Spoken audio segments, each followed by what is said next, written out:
ಬಿಡದಿಯ AICT ಸುಮಾರು 5,000 ಎಕರೆಗೂ ಮೇಲೆ ಒಂದು ಟೌನ್ಶಿಪ್ ನ ಮಾಡ್ತೀನಿ ಅಂತ ನಮ್ಮ ರಾಜ್ಯ ಸರ್ಕಾರ ನಿರ್ಧಾರ ಮಾಡಿದೆ. ಅದಕ್ಕೆ ಬೇಕಾದ ಪಿಕಾಕ್ಷನ್ಗಳನ್ನೆಲ್ಲ ರೆಡಿ ಮಾಡ್ಕೊಂಡು ಒಂದೊಂದೇ ಲ್ಯಾಂಡ್ ಅಕ್ವಿಸಿಷನ್ ನ ಮಾಡ್ತಾ ಇದೆ. ಬಟ್ ಈ ಜಮೀನುಗಳನ್ನೇ ಏನಕ್ಕೆ ಉದ್ದೇಶಪೂರ್ವಕವಾಗಿ ತಗೊಂತಾ ಇದ್ದಾರೆ ಅಂತ ಯಾರಿಗಾದ್ರೂ ಗೊತ್ತಾ? ಪತ್ರಗಳ ಡಾಕ್ಯುಮೆಂಟ್ಗಳ ಮಾಹಿತಿಗಳನ್ನ ನನಗೆ ಗೊತ್ತಿರಂಗೆ ತಿಳಿಸ್ತಾ ಒಂದೊಂದೇ ಬರ್ತಾ ಇದ್ದೀನಿ. ನಿಮಗೂ ಅವೇರ್ನೆಸ್ ಬರಲಿ ಅಂತ.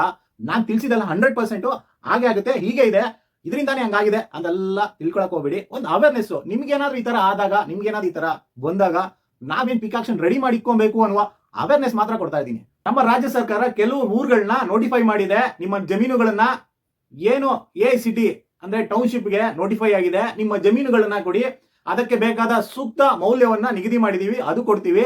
ಸಪೋಸ್ ನಿಮ್ಗೆ ಏನೋ ದುಡ್ಡು ಬೇಡ ಅಂದ್ರೆ 50% ಡೆವಲಪ್ ಆಗಿರುವ ಲ್ಯಾಂಡ್ ನೇ ಕೊಡ್ತೀವಿ ಅಂತ ಒಂದು ಪ್ರಕಟಣೆ ಮಾಡಿದ್ದಾರೆ.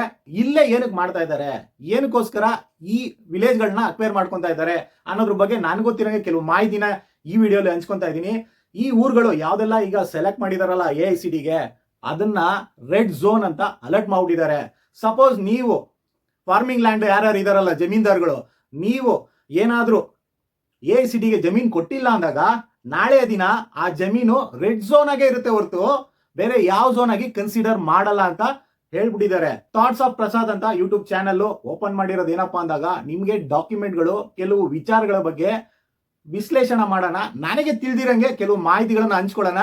ಏನಕ್ಕೆ ಈ ರೀತಿ ಆಗಿದೆ ಇದ್ರ ಬಗ್ಗೆ ನಿಮ್ಗೂ ಒಂದು ಅವೇರ್ನೆಸ್ ಬರಲಿ ಅಂತ ಒಂದು ಒಳ್ಳೆ ಉದ್ದೇಶದಿಂದ ಈ ಚಾನಲ್ ಓಪನ್ ಮಾಡಿ ನನಗೆ ತಿಳಿದಿರೋ ಮಾಹಿತಿಗಳನ್ನ ಒಂದೊಂದಾಗಿ ನಿಮ್ ಜೊತೆ ಹಂಚ್ಕೊಂತಾ ಇದ್ದೀನಿ. ಒಂದು 15-20 ವರ್ಷಗಳ ಹಿಂದಿನ ಸರ್ಕಾರ ಏನೀಗ ಟೌನ್ಶಿಪ್ ಮಾಡ್ತಾ ಇದ್ದೀನಿ ಅಂತ ನೋಟಿಫೈ ಮಾಡಿದಾರಲ್ಲ ವಿಲೇಜ್ ಗಳನ್ನ, ಆಗಿನ ಕಾಲದಲ್ಲೇನೆ ರೆಡ್ ಝೋನ್ ಆಗಿ ನೋಟಿಫೈ ಮಾಡಿ ಟೌನ್ಶಿಪ್ ಮಾಡ್ತೀವಿ ಅಂತ ಪ್ಲಾನ್ ಮಾಡಿದ್ರು. ಬಟ್ ಕಾಲಾನಂತರ ಫ್ಯೂ ರೀಸನ್, ಏನೋ ಒಂದು ರೀಸನ್ ಇಂದ ಅದು ಸ್ಟಾಪ್ ಆಯ್ತು.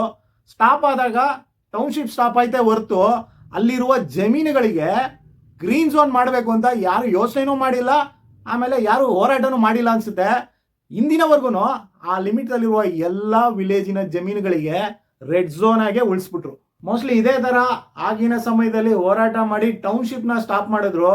ಬಟ್ ಈ ರೆಡ್ ಝೋನ್ ನ ತಗ್ಸಕ್ ಆಗಿಲ್ಲ ಅನ್ಸುತ್ತೆ, ಅಥವಾ ಈ ರೆಡ್ ಝೋನ್ ಕನ್ಸಿಡರ್ ಮಾಡಿದ್ದಾರೆ ಅನ್ನುವ ಮಾಹಿತಿನೇ ಎಷ್ಟೋ ಜನಕ್ಕೆ ತಿಳಿಸಿರಲ್ಲ ಅನ್ಸುತ್ತೆ ನನ್ನ ಪ್ರಕಾರ. ಸೊ ಆಗಿಂದನೂ ಈಗಿನವರೆಗೂ ಆ ರೆಡ್ ಝೋನ್ ಹಾಗೆ ಬಂದಿದೆ. ನನಗೆ ಗೊತ್ತಿರೋ ಕೆಲವು ಝೋನ್ಗಳ ಬಗ್ಗೆ ಮಾಹಿತಿಗಳನ್ನ ಈ ವಿಡಿಯೋಲಿ ಹಂಚ್ಕೊಂತಾ ಇದ್ದೀನಿ. ಗ್ರೀನ್ ಝೋನ್ ಅಂದ್ರೆ ಮೂಲಭೂತ ಸೌಕರ್ಯ ಏನಪ್ಪಾ ಅಂದ್ರೆ ನೀರಿನ ಅವಶ್ಯಕತೆ, ಫಾರ್ಮಿಂಗ್ ಲ್ಯಾಂಡ್ ಇರುತ್ತೆ, ನೀರಿನ ಅವಶ್ಯಕತೆ ಇರುತ್ತೆ, ಬೇರೆ ಏನು ಫೆಸಿಲಿಟಿಗಳು ಬೇಕಾಗಿರಲ್ಲ. ಆಮೇಲೆ ಯೆಲ್ಲೋ ಝೋನ್ ಇರುತ್ತೆ. ಯೆಲ್ಲೋ ಝೋನ್ ಏನಪ್ಪಾ ಅಂದಾಗ ರಸ್ತೆ, ನೀರು, ಒಳಚರಂಡಿ, ವಿದ್ಯುತ್, ಈ ರೀತಿಯಾದ ಮೂಲಭೂತ ಸೌಕರ್ಯಗಳು ಒದಗಿಸಬೇಕಾಗಿರುತ್ತೆ. ರೆಡ್ ಝೋನ್ ಅಂದಾಗ ದೊಡ್ಡ ದೊಡ್ಡ ರೋಡ್ಗಳು, ಕಾರ್ಖಾನೆಗಳಿರ್ತವೆ, ಅಲ್ಲಿಗೆ ಕರೆಂಟಿನ ಹೈ ವೋಲ್ಟೇಜ್ ಇರುವ ಕರೆಂಟಿನ ಫೆಸಿಲಿಟಿ ಕೊಡಬೇಕಾಗಿರುತ್ತೆ. ಹಾಗೆ ದೊಡ್ಡ ದೊಡ್ಡ ವೆಹಿಕಲ್ಗಳು ಓಡಾಡೋಕ್ಕೆ ದೊಡ್ಡ ರಸ್ತೆ ಮಾಡಿರ್ತಾರೆ. ಈ ರೀತಿ ಬೇಸಿಕ್.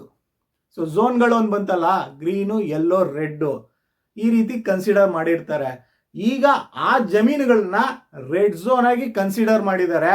ನೀವು ಇಲ್ಲಿಯವರೆಗೂ ಫಾರ್ಮಿಂಗ್ ಮಾಡ್ತಾ ಇರ್ಬೋದು, ಬಟ್ ನಿಮ್ಮ ಝೋನ್ ಬಂದು ರೆಡ್ ಆಗಿದೆ. ಈ ವಿಡಿಯೋ ಮೂಲಕ ನನಗೆ ಗೊತ್ತಿರಂಗೆ ರೈತರಿಗೆ ಕೆಲವು ಮಾಹಿತಿ ತಿಳಿಸ್ಕೊಟ್ಟಿದ್ದೀನಿ. ನೀವು ಜಮೀನು ಇಟ್ಕೊಂಡಿರೋದು ದೊಡ್ಡದಲ್ಲ, ನಿಮ್ಮ ಜಮೀನು ಸರ್ಕಾರ ಏನು ಸೂಚನೆ ಮಾಡಿದೆ, ಯಾವ ಝೋನ್ಗೆ ಹಾಕಿದೆ ಅಂತ ಈಗ್ಲಾನ ತಿಳ್ಕೊಳ್ಳಿ. ಬರೀ ಬಿಡದಿ ಟೌನ್ಶಿಪ್ ಒಂದೇ ಅಂತ ನಾನು ಹೇಳ್ತಾ ಇಲ್ಲ, ಜನರಲ್ ಆಗಿ ಹೇಳ್ತಾ ಇರೋದು. ಫಾರ್ಮಿಂಗ್ ಲ್ಯಾಂಡ್ ಅಂತ ನೀವು ಫಾರ್ಮಿಂಗ್ ಮಾಡ್ತಾ ಇರ್ತೀರಾ, ಬಟ್ ನಿಮ್ಮ ಫಾರ್ಮಿಂಗ್ ಲ್ಯಾಂಡ್ ಯಾವ ಝೋನ್ ಅಲ್ಲಿ ಇದೆ ಅನ್ನೋದನ್ನ ಫಸ್ಟ್ ತಿಳ್ಕೊಬೇಕಾಗಿರೋದು ಮುಖ್ಯವಾಗಿದೆ. ಈ ವಿಡಿಯೋಲ್ ಮಾಡಿರೋದು ಯಾವುದೇ ಉದ್ದೇಶಪೂರ್ವಕವಾಗಿ ಯಾರಿಗೂ ಹೇಳಿಲ್ಲ, ಒಂದು ಅವೇರ್ನೆಸ್ ಕೊಡೋಣ ಅಂತ ಅಷ್ಟೇ ಹೊರತು ವಿಡಿಯೋ ಮಾಡಿ ತಿಳಿಸ್ತಾ ಇರೋದು. ಈ ತರದ ಅವೇರ್ನೆಸ್ ಇನ್ಫಾರ್ಮೇಶನ್ ನೀವು ತಿಳ್ಕೊಳ್ಳಿ, ನೀವು ಜಾಗೃತರಾಗಿರಿ.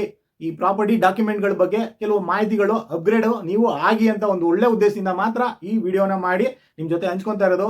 ತಿಳಿಸಿದ ಮಾಹಿತಿ ಹೇಗಿತ್ತು ಅಂತ ಇಲ್ಲಿವರೆಗೂ ನೀವು ವಿಡಿಯೋ ನೋಡಿ ಅರ್ಥ ಆಯ್ತು ಅಂದಾಗ ಕಮೆಂಟು, ಶೇರು, ಸಬ್ಸ್ಕ್ರೈಬು, ಫಾಲೋ ಆಗೋದನ್ನ ಮರಿಬೇಡಿ. ನೆಕ್ಸ್ಟ್ ವಿಡಿಯೋಲಿ ಸೈಟ್ಗಳ ಬಗ್ಗೆ ಕೆಲವು ಮಾಹಿತಿಗಳನ್ನ ಹಂಚ್ಕೊಂತಾ ಇದ್ದೀನಿ. ಏನ್ ಮನೆ ಕಟ್ತಾ ಇದ್ದಾರೆ, ಸೈಟ್ ಒಳಗೆ ಮನೆ ಕಟ್ರಿ ಅಂದ್ರೆ ಸೈಟ್ ಆಚೆನೆ ಮನೆ ಕಟ್ತಾ ಇದ್ದಾರೆ. ನೆಕ್ಸ್ಟ್ ವಿಡಿಯೋಲಿ ಇದ್ರ ಬಗ್ಗೆ ನನ್ಗೆ ಗೊತ್ತಿರೋ ಕೆಲವು ಅವೇರ್ನೆಸ್ ಇನ್ಫಾರ್ಮೇಶನ್ ತಿಳಿಸ್ತೀನಿ. ಅಲ್ಲಿವರೆಗೂ ಶುಭ ದಿನ.